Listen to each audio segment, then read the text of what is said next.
Counterpoint, your videocast that talks about consumer-related issues in the class action space. My name's Christine Argentine. I'm one of your hosts, partner in Chicago office at Seyfarth Shaw. And I'm Paul Ivanek, and I'm an attorney here in Chicago at Seyfarth Shaw. Today we got an interesting topic, a topic that we kind of touched on previously regarding arbitrations and class actions. So previously we talked about the enforceability of an arbitration provision, and we kind of alluded to it in our video cast of, well, maybe you don't want an arbitration, and sounds kind of crazy at first, but we're seeing a recent trend, and Christine wanted to talk to you about that. Yeah. I mean, I think it used to be that a lot of people pushed to arbitration without much thought. Sure. Right? And get it out of court. Right. It gets you out of court. It's a much cheaper route to take if you are sued for a certain issue related to whatever that arbitration provision covers. And it was kind of there, and that was that. Right? Yeah. People didn't really think about, much about enforceability like we talked about last time or a few weeks ago. And they also, didn't really think it was pretty much a standard written provision. And now we're seeing people really start to rethink, or at least give a lot more thought to what does that arbitration provision say, and do we actually want to be in arbitration all the time? Right. I mean, there's been some things, I think, some arguments that we have seen, or some positions that the plaintiff's bar has taken. I mean, I know for me was a plaintiff's attorney telling me in a arbitration, well, if we don't win this one, we might win the next one, just because there will be a different arbitrator. They can see what they did wrong and maybe kind of fix it. I mean, you don't have that court decision. You don't have those decisions that you can cite to because arbitration is confidential. And so you can't say, oh, but another arbitrator came to this conclusion, so you should. It's just like they're going to take more shots if they still feel very passionate about those types of claims. Right. But at the same time, it's like, so that I think was one of the first times where I was kind of like, maybe arbitration doesn't make sense in some circumstances. Right. Well, and it gives them an opportunity to test different theories, right? Without much cost, right? When you're litigating the same types of theories over and over again, you can kind of figure out for a much cheaper cost in arbitration, is this going to work? Is this not going to work? Yeah. I mean, I think the other thing I've seen companies reflect on is reputationally, do we want an arbitration provision? Sure. I was just talking to an in-house counsel last week about just that fact, right? That the legal team wanted an arbitration provision, obviously for the protections that it offers, the cost certainties that it can offer, and they got an extreme amount of pushback from, their consumers, their vendors, about how unfair that was, and reputationally they decided this doesn't make sense for us. Right. Yeah, and so when you talk about reputationally, I mean, what are some of the considerations that some of these companies are thinking about from a reputation standpoint? I mean, I think it's for me it sounds like how hard are they making a customer try to address a concern that they have. So maybe we can talk about that a little bit. Yeah, I mean, and I think that's exactly right. I think it's, what is our consumer base? And we want to keep that consumer base and keep them as happy as possible. And so I've seen that is in kind of more sensitive areas, right? Where consumers want to be able to complain, like sensitive products, right? Baby products, medical products, where people want a easy avenue to express a dispute. Sure. And if you have too many hurdles in an arbitration provision, or you're forced to arbitration, that may affect whether or not you want to buy from that company or deal with that company as a vendor, that type of thing. Right. And you kind of talked about the hurdles, and that's, I think, a big thing that courts have been a little bit critical on. What are some of the big hurdles that you've seen recently courts really pushing back on? Yeah, so what's interesting is, so one of the things that we try to make sure our clients think about is there an opt-out provision in your arbitration? Or are you forcing everyone to go to arbitration no matter what? And I think it's really important to have that option in your arbitration provision. And in fact, in California, it could make your arbitration provision unenforceable not to have it. But to allow a method, right, in your arbitration provision to say if a consumer wants to opt out of arbitration and be able to bring their claims in court, you have to send your opt-out to this email address or call this phone number, right? Something that allows that consumer to say, I don't want to be forced into arbitration. So I think that's an important provision to have that kind of gives your consumers an option and makes it so that it's not so one-sided. Yeah, and that's kind of like that right out the gate type thing. It's, is there a way for an opt-out, whether or not, required by state law or otherwise. And then, beyond that, we see some of these hurdles of, notice. I think we talked about it, recently, like kind of pre arbitration dispute notice. We haven't seen courts talk about that, right. Really that notice of give us notice before you're going to file arbitration, see if we can figure out a way to resolve this. We haven't seen courts talk about that, but we've seen courts talk about other issues, kind of these other hurdles, or maybe right. just these delays that can occur from, depending on how many filings there are regarding right. the same type of claim, this bellwether, can you shed some light on that a little bit? And so a lot of that stems from kind of a trend over the last several years related to mass arbitration. So let's step back and talk about that for just a second, and we're not going to go too deep into mass arbitration, but there became this trend all of a sudden where instead of filing class actions in court, many plaintiffs or plaintiffs firms got many plaintiffs together and they all filed individual arbitrations against a company. And many arbitration provisions, in order not to be unconscionable or unfair to the consumer, will say something to the effect of, we'll take on the costs of arbitration up to a certain point, or we'll pay all the initial costs for the consumer to bring that arbitration against us. And so when we got into this mass arbitration situation, we were seeing hundreds or thousands of arbitrations being filed by the same firm over the same issue, but individual actions. Which was millions of dollars for the businesses. That's right.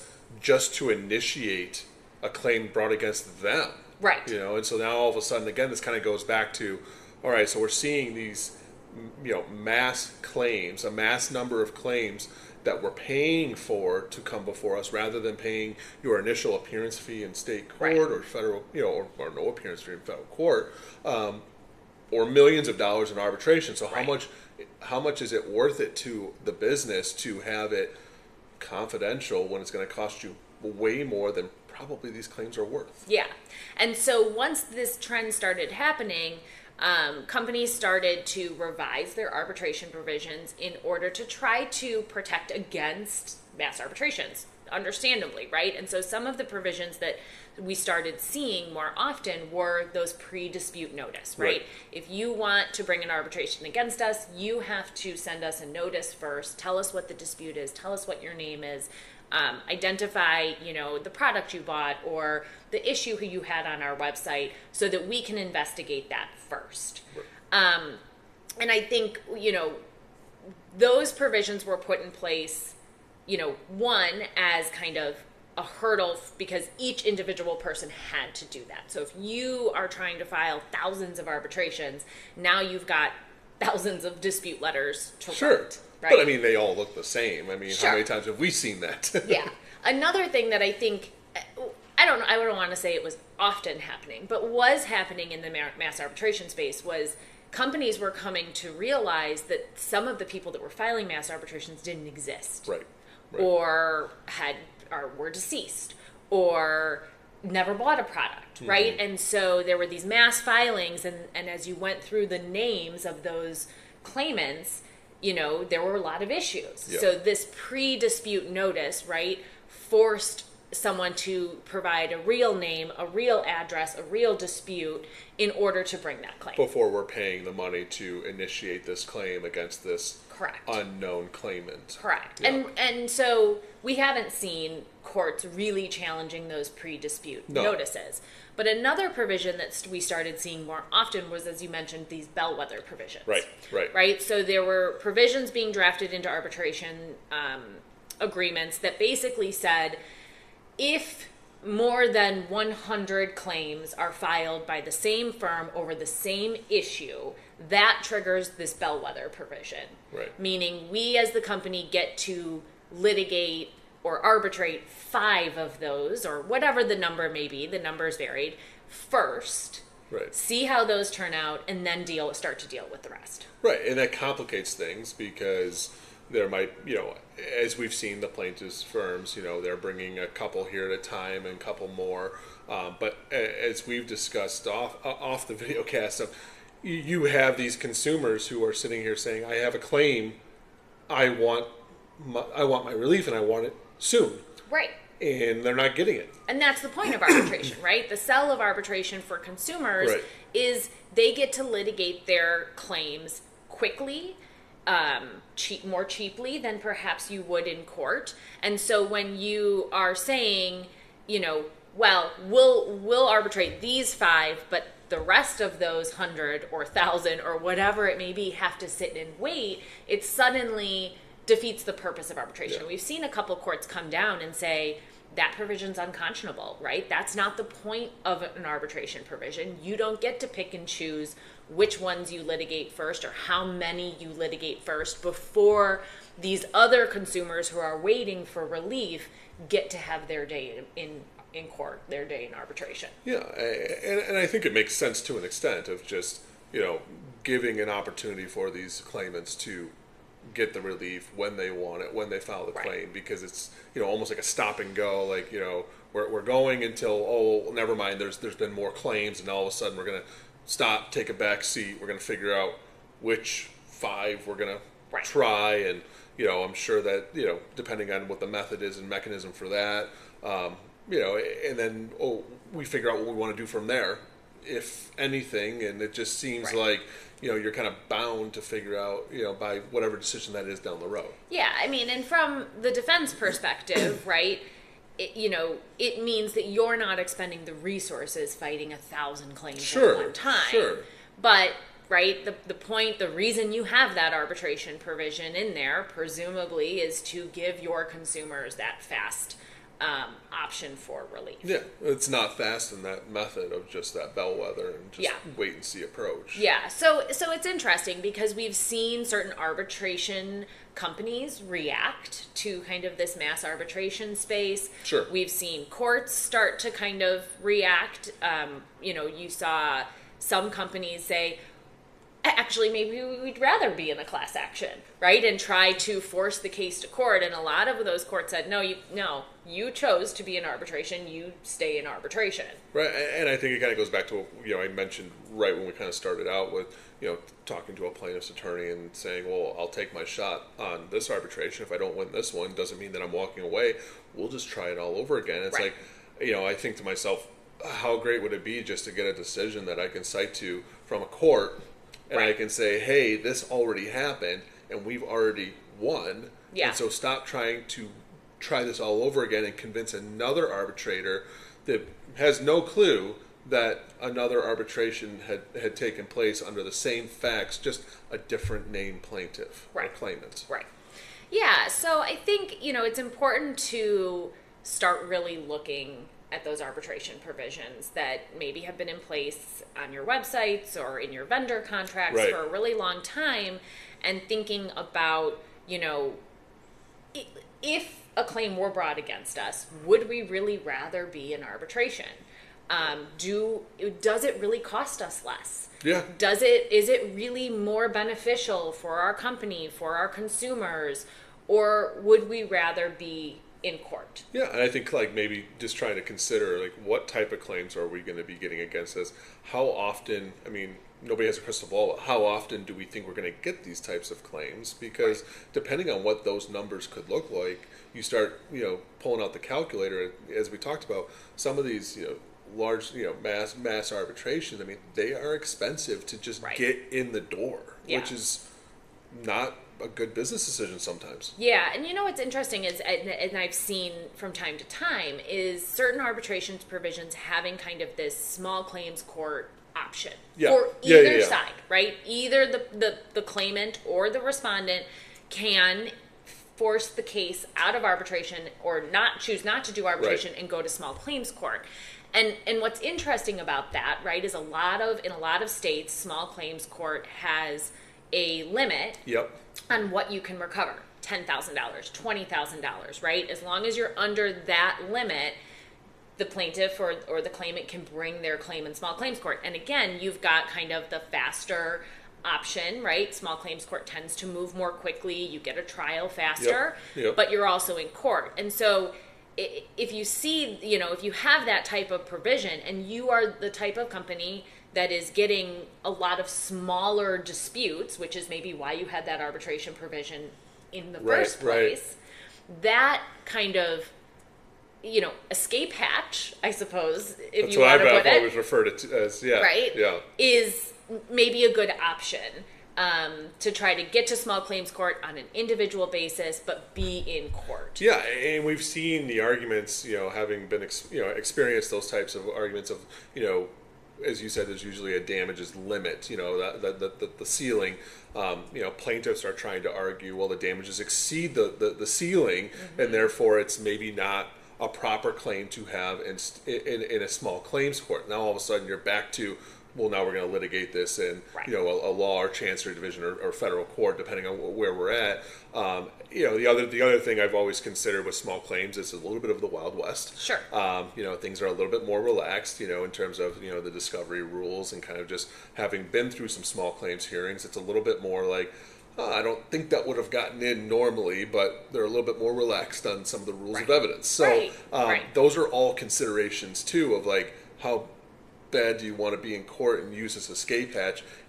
Is it beneficial? And I think it really then comes back to understanding your claims and the type of defense is it something that you would feel comfortable litigating in a small claims court, or do you not even want to arbitrate? I mean, and that is really just getting away from this, let's just get out of court. Because we've seen good decisions for the defense, for businesses, as of lately with class certification, summary judgment. Yes, sometimes it can be more expensive, sometimes it is more formal, but you get more finality sometimes depending on what you're trying to accomplish. And I think that's the bigger discussion we often are starting to have with our clients as of recently. Right. And I think, listen, when you're talking about the small claims court option, you have to be mindful of jurisdiction. Yep. Because some jurisdictions, and you and I have dealt with this personally, don't have a small claims court. Right. Right? And so then is that piece of that provision even enforceable anymore now that there is no small claims court to go to instead? Yeah. And I think another consideration is how much money do you want to spend litigating a motion to send it to arbitration, or a motion to get it out of arbitration and send it to small claims court. I mean, we've seen the dance. We've seen the dance where it gets filed in arbitration, and maybe business says, never mind, we feel more comfortable doing this, in small claims. But we also don't feel like doing it here in Illinois. We want to go down south because we have an argument based on a venue provision or whatever it is. So now you're fighting so many different fights, and there's a cost associated with all of that. Sure. And you're not to the merits yet. Right. And not even close to it, yeah. It is something that I think companies should think about really carefully about, if our consumers or if our vendors or whoever that a provision applies to are going to opt for this option, is that what we want? Right? I mean, I think there's a sense, or used to be a sense, that like if you have that arbitration provision in there, people might not file that claim. Sure. It's almost a deterrent in and of itself. It's like, it could be a headache, which I don't know that that's necessarily true anymore, right? No. I think people are willing to file arbitrations, like I think they're willing to file lawsuits now. Well, I think the plaintiffs' firms kind of got some of it down to a system of just, all right, let's just swap out the name, I mean, we look at it like the pixel tracking cases. I mean, it's, I don't think that the plaintiffs' bar is putting a whole lot of work into their arbitration demands or their pre-suit demands that we're seeing. Like, a lot of it, you put one up next to the other, and you're like, okay, I can see they changed 4 things out of here. Right. And frankly, we're seeing a lot more pro se's. Yeah. In these consumer spaces, a lot more people that are, seeing what's happening in the space, seeing the trends, and filing pro se claims. Yeah. In arbitration, in court, and those are expensive to litigate too, because sometimes you're doing the work for both sides just to get your position out there. That's right. It can be frustrating sometimes. Yeah. So I think we'll touch on kind of more specifics about the mass arbitration area, because I think that's going to continue. Yeah. But things we want things we want clients to think about in terms of arbitration, and I know we touched on a couple weeks ago on the enforceability. Now we're talking about the language. All things that we think companies should regularly be 100%. evaluating. Yeah, 100%. Yeah. So. Awesome. Well, thank you.